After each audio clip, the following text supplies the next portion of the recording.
Vamos a mais um momento da liturgia da palavra, que eu transmito sempre nas minhas redes digitais. Paulo Roberto Maciel, Maciel 7919, repórterpaulomaciel.blogspot.com, endereço geral Paulo Roberto Maciel Maciel. Você chega ao YouTube, Instagram, Facebook e blog. Liturgia do dia 30 de janeiro de 2026, sexta-feira, terceira semana do tempo comum, no ano litúrgico A. A cor dos paramentos litúrgicos é verde, conforme eu estou simbolizando aqui, com os óculos e a veste. No rito temos a missa à escolha. A primeira leitura é a leitura do segundo livro de Samuel, capítulo 11, versículos do 1º ao 4 A, 5º ao 10º A, e 13 a 17. No ano seguinte, na época em que os reis costumavam partir para a guerra, Davi enviou Joabe com os seus oficiais e todo Israel, e eles devastaram o país dos amonitas e sitiaram Rabá, mas Davi ficou em Jerusalém. Ora, um dia ao entardecer, levantando-se Davi de sua cama, pôs-se a passear pelo terraço de sua casa e avistou dali uma mulher que se banhava. Era uma mulher muito bonita. Davi procurou saber quem era essa mulher e disseram-lhe que era Betsabeia, filha de Eliã, mulher do hitita Urias. Então Davi enviou mensageiros para que a trouxessem. Ela veio e se deitou com ele. Em seguida, Betsabeia voltou para casa. Como ela concebesse, mandou dizer a Davi: estou grávida. Davi mandou esta ordem a Joabe: manda-me Urias, o hitita. E ele mandou Urias a Davi. Quando Urias chegou, Davi pediu-lhes notícias de Joabe, do exército e da guerra, e depois disse-lhe: desce à tua casa e lava os pés. Urias saiu do palácio do rei e em seguida este enviou-lhe um presente real. Mas Urias dormiu à porta do palácio com os outros servos de seu amo e não foi para casa. E contaram a Davi, dizendo-lhe: Urias não foi para sua casa. Davi convidou-o para comer e beber à sua mesa e o embriagou. Mas ao entardecer ele retirou-se e foi se deitar no seu leito, em companhia dos servos do seu senhor, e não desceu para sua casa. Na manhã seguinte, Davi escreveu uma carta a Joabe e mandou-a pelas mãos de Urias. Dizia nela: colocai Urias na frente, onde o combate for mais violento, e abandonai-o para que seja ferido e morra. Joabe, que sitiava a cidade, colocou Urias no lugar onde ele sabia estarem os guerreiros mais valentes. Os que defendiam a cidade saíram para atacar Joabe e morreram alguns do exército da guarda de Davi. E morreu também Urias, o hitita. Palavra do Senhor, graças a Deus. Olha, esse episódio é muito conhecido, né? A traição da mulher de Urias com Davi, e Davi fazendo também essa coisa horrível de mandar colocar Urias no fronte da batalha para morrer. Depois ele foi perdoado, se arrependeu, mas foi algo terrível. Vamos ao Salmo responsorial, o Salmo 50, na Bíblia Vulgata, ou 51 na de Jerusalém. Os versículos 3º ao 4º, 5º ao 6º, 6º A ao 6º BC, 7º, 10º ao 11, refrão 3º A. Misericórdia ao Senhor, porque pecamos. Repitamos: misericórdia ao Senhor, porque pecamos. Tende piedade, ó meu Deus, misericórdia. Na imensidão do vosso amor purificai-me, lavai-me todo inteiro do pecado e apagai completamente a minha culpa. Misericórdia ao Senhor, porque pecamos. Eu reconheço toda a minha iniquidade. O meu pecado está sempre à minha frente. Foi contra vós, só contra vós que eu pequei e pratiquei o que é mal aos vossos olhos. Misericórdia, ó Senhor, porque pecamos. Mostrais assim quanto sois justo na sentença e quanto é reto o julgamento que fazeis. Vede, Senhor, que eu nasci na iniquidade e pecador já minha mãe me concebeu. Misericórdia, ó Senhor, porque pecamos. Fazei-me ouvir cantos de festa e de alegria, e exultarão estes meus ossos que esmagastes. Desviai o vosso olhar dos meus pecados, e apagai todas as minhas transgressões. Misericórdia, ó Senhor, porque pecamos. Repitamos: misericórdia, ó Senhor, porque pecamos. Vamos agora ao Evangelho escrito por São Marcos, capítulo 4, versículos do 26 ao 34. Aleluia, aleluia, aleluia, aleluia. Aleluia, aleluia, aleluia, aleluia. Graças te dou, ó Pai, Senhor do céu e da terra, pois revelaste os mistérios do teu reino aos pequeninos, escondendo-os aos doutores. Aleluia, aleluia, aleluia, aleluia, aleluia, aleluia, aleluia, aleluia. O Senhor esteja convosco, Ele está no meio de nós. Proclamação do Evangelho de Jesus Cristo, segundo São Marcos. Glória a vós, Senhor. Pelo sinal da Santa Cruz, livra-nos Deus nosso Senhor dos nossos inimigos. Naquele tempo, Jesus disse à multidão: o reino de Deus é como quando alguém espalha a semente na terra. Ele vai dormir, acorda noite e dia, e a semente vai germinando e crescendo, mas ele não sabe como isso acontece. A terra por si mesma produz fruto. Primeiro aparecem as folhas, depois vem a espiga e por fim os grãos que enchem a espiga. Quando as espigas estão maduras, o homem mete logo a foice, porque o tempo de colheita chegou. E Jesus continuou: com que mais poderemos comparar o reino de Deus? Que parábola usaremos para representá-lo? O reino de Deus é como um grão de mostarda que, ao ser semeado na terra, é a menor de todas as sementes da terra. Quando é semeado, cresce e se torna maior do que todas as hortaliças, e estende ramos tão grandes que os pássaros do céu podem abrigar-se à sua sombra. Jesus anunciava a palavra, usando muitas parábolas, como estas, conforme eles podiam compreender. E só lhes falava por meio de parábolas, mas, quando estava sozinho com os discípulos, explicava tudo. Palavra da salvação. Glória a vós, Senhor. Vamos agora à explicação do texto no livro Igreja em Oração. O reino de Deus vai germinando e crescendo, mas a gente não sabe como isso acontece. Marcos capítulo 4, versículos de 26 a 27. A presença de Deus em nossas vidas, com frequência, parece um mistério para nós. Ele é capaz de tirar graça e santidade de momentos sumamente difíceis de nossa vida. Ele manifesta a força de seu amor, de seu perdão nas vidas das pessoas que consideramos inaceitáveis. Falta de recursos, limitações, adversidades não são capazes de impedir a realização do plano de salvação que Deus tem para cada um de nós. Isto fica claro na primeira leitura que ouvimos hoje. Davi cometeu um ato horrível. Para praticar adultério, ele assassinou um homem inocente. Pôs Urias no fronte de batalha. Deus puniu Davi, conforme o segundo livro de Samuel, capítulo 12, versículo 18, mas não retirou a bênção de sua casa e de sua descendência. Séculos após a sua morte, nasceria Jesus. Mateus capítulo 1, versículos do 5 ao 16. Nossas vidas podem ser uma pequenina semente, um grão de mostarda. Muitas vezes nós somos infiéis e pecadores, mas o reino de Deus é mais forte do que tudo isto, e ele tem o poder e o desejo de germinar e crescer nas nossas vidas.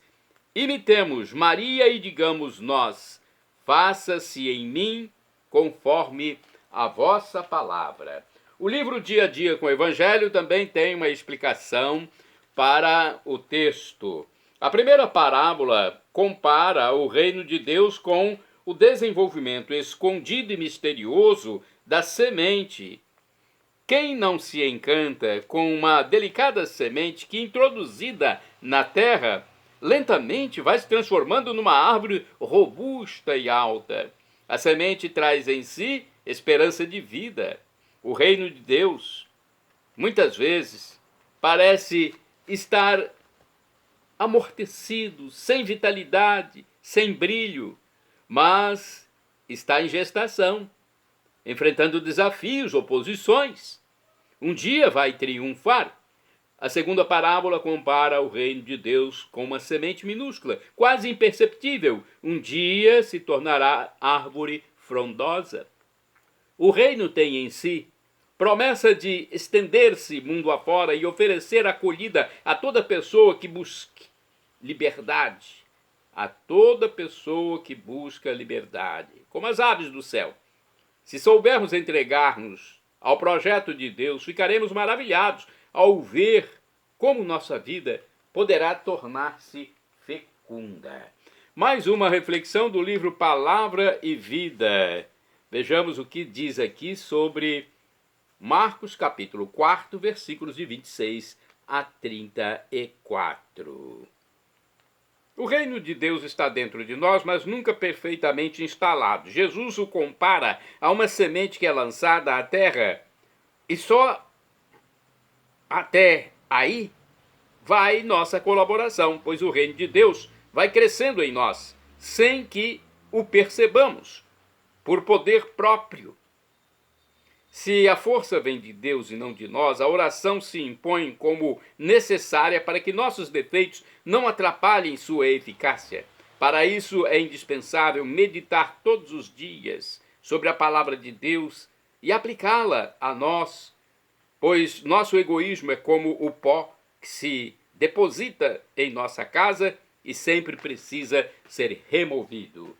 Santos do dia, vamos aos santos do dia 30 de janeiro. São Matias, bispo de Jerusalém, faleceu entre os séculos I ou II, né? Não se sabe a data correta. Santa Aldegundes é do dia 30 de janeiro, virgem e abadesa do século VII. Faleceu em Maubeuge, na França, no tempo do rei Dagoberto. Santa do dia 30 de janeiro é Santa Martinha, virgem do século VII. Seus milagres obstinavam os perseguidores que a martirizaram à espada. Santa do dia 30 de janeiro, Santa Batilde, rainha, morreu no ano 680. Foi esposa de Clotário II, rei dos francos. Morto este, governou o reino até a maioridade do filho, Clotário III, e depois Batilde se recolheu ao mosteiro de Chelles. Santo do dia 30 de janeiro, Santo Adelmo, foi abade e morreu em 1097. Foi o primeiro abade do mosteiro beneditino de São João Evangelista, em Burgos, na Espanha. Santa do dia 30 de janeiro é Santa Jacinta Mariscote, virgem. Morreu em 1640. Foi uma religiosa da Ordem Terceira Franciscana, falecida em Viterbo, na Itália. Após passar 15 anos nos prazeres mundanos, abraçou uma vida austera e promoveu irmandades para a assistência dos idosos e adoração à Santíssima Eucaristia. De acordo com o texto do padre Evaldo César de Souza, Jacinta era uma nobre da família Mariscote, da alta aristocracia romana. Portanto, uma santa que veio do meio dos ricos. Olha aí, os ricos também fornecem santos para a igreja. Sua família tinha fortes vínculos com a vida cristã e esta herança ela recebeu de seus pais. Jacinta foi batizada com o nome de Clarice, recebeu uma educação refinada. Ainda menina foi entregue pelos pais a religiosas franciscanas, mas ela não demonstrava o desejo de ser religiosa. Muito bonita, culta e independente, Jacinta levava uma vida cheia de luxo e vaidades. Sonhava com o matrimônio e não com a vida religiosa. Sua primeira decepção foi quando sua irmã mais nova se casou com um marquês que ela pretendia conquistar. Jacinta assumiu uma atitude mais altiva e insolente, frequentando todas as diversões que a sociedade oferecia. Jacinta, mesmo dentro do convento, vivia de vaidade. Não respeitou o voto de pobreza, vivendo num quarto decorado com luxo e usando roupas de seda. Mas Deus havia reservado o momento certo para a conversão de Jacinta. A conversão definitiva. A notícia do assassinato de seu pai e, em seguida, uma grave doença levaram Jacinta a mudar de vida. Sinceramente, se arrependeu, pedindo perdão a toda a comunidade. A partir daí, tornou-se exemplo heróico de mortificação e pobreza. Faleceu em 30 de janeiro de 1640. Santo do dia 30 de janeiro. São Tomé Quong, presbítero e mártir, morreu em 1860. Foi um sacerdote dominicano decapitado no Vietnã por ter se declarado cristão. Isso foi durante a perseguição do imperador Tu Duc. O Vietnã fica no continente da Ásia. Santo do dia 30 de janeiro, São Davi Galvão, presbítero e mártir, morreu em 1915. Tem uma história muito interessante. Por defender a santidade do matrimônio, foi preso e fuzilado sem prévio julgamento durante perseguição mexicana. De acordo com o site Coisas de Santos, o México, um dos países com o maior número de católicos do mundo, sofreu uma grande perseguição religiosa no início do século XX. Milhares de cristãos foram martirizados, entre eles Davi Galvão Bermúdez, sacerdote perseguido pela defesa de uma jovem e pelo zelo pelos moribundos, por quem deu a vida dizendo: não haverá maior glória do que morrer salvando uma alma que eu consiga absolver. Ele nasceu em Guadalajara, no México, em 1881. Quando tinha apenas 3 anos de idade, sua mãe faleceu e ele ficou aos cuidados do pai e dos irmãos. Tendo seu pai casado novamente, passou a ser cuidado também por sua madrasta Victoriana Medina. Logo manifestou o desejo de ingressar no seminário e o pai aceitou levá-lo para matricular-se em outubro de 1895. Fez os 5 anos de latim e humanidades, obtendo boas notas. Terminados os estudos, saiu do seminário. Os 3 anos em que esteve fora do seminário, trabalhou numa sapataria, além de dar aulas como professor de escola primária. Teve uma conduta um tanto desregrada nesse período, ao ponto de ter sido detido numa briga com sua namorada. Passada a experiência, o jovem Davi, aos 21 anos de idade, sentiu novamente o intenso desejo de voltar ao seminário, porque ouvia em seu interior o chamado de Deus. Tornou-se então muito devoto, piedoso e assíduo à oração e aos atos de culto. Visitava o Santíssimo Sacramento e a Virgem de Zapopan e a invocava dizendo-lhe: minha mãe, dai-me um norte para que eu conheça minha vocação. O reitor do seminário, São Miguel de la Mora, que também foi mártir, o submeteu durante 1 ano a provas rigorosas, antes de admiti-lo novamente. De novo seminarista, apresentou excelente conduta. Em 1909 foi ordenado diácono e em 20 de maio, festa da Ascensão de Jesus Cristo, recebeu a ordenação sacerdotal.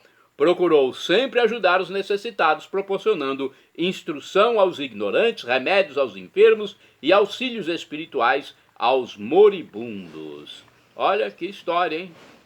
A conversão, né? E tornou-se um grande religioso.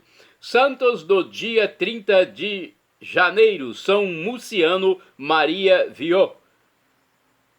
O quase santo beato Columba Marmillon. E também a quase santa beata Carmen Garcia Mollon. Shalom Adonai é uma expressão hebraica que significa a paz de Deus, e o que eu desejo para todos vocês. Acesse Paulo Roberto Maciel e vá ao YouTube, Instagram, Facebook e blog.